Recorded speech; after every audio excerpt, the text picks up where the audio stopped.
I've gotten some comments on those Texas Roadhouse roll video with the rolls and the staples in them, and had some people basically asking more.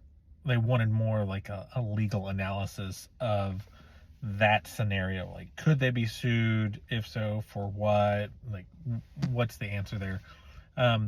Yes, they could sue Texas Roadhouse. I think that there might be a cause of action there. The question would have to be, would there be any damages? Because it didn't look like the little girl was hurt from eating it.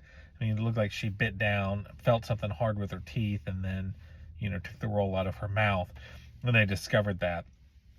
So I don't think there's any damages. If she had ingested it, like taken a big bite, and in that bite, one of those little staples had been in there, and it gone down her esophagus and ripped up her esophagus, and her intestines, perforated her intestines or something like that, then that would be a much better case, legally speaking. Not better for the little girl, obviously, the family and everything they have to go through, but as far as damages go, there is actually some damages. I don't think that a jury, at least here in Harris County, would award anything, if very much, for a case like this without any damages. Yeah, they're like, okay, great, they should have comped their meal, but there's not anything there that you can put, like what we call blackboard damages.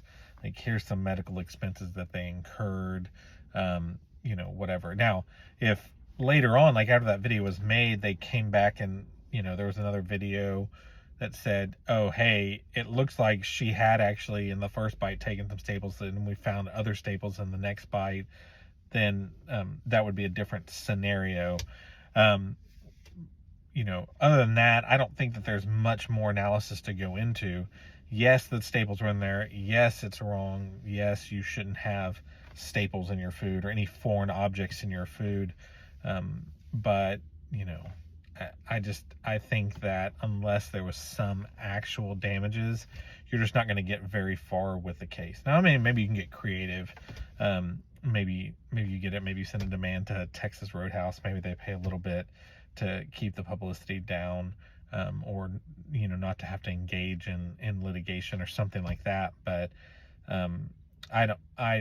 if this case came in my door, it's an interesting case, but ultimately I don't think that would be something that I could take, because there's just no damages as far as I could tell. So that's a good question, because I don't think I really addressed it in the first video, and sometimes I don't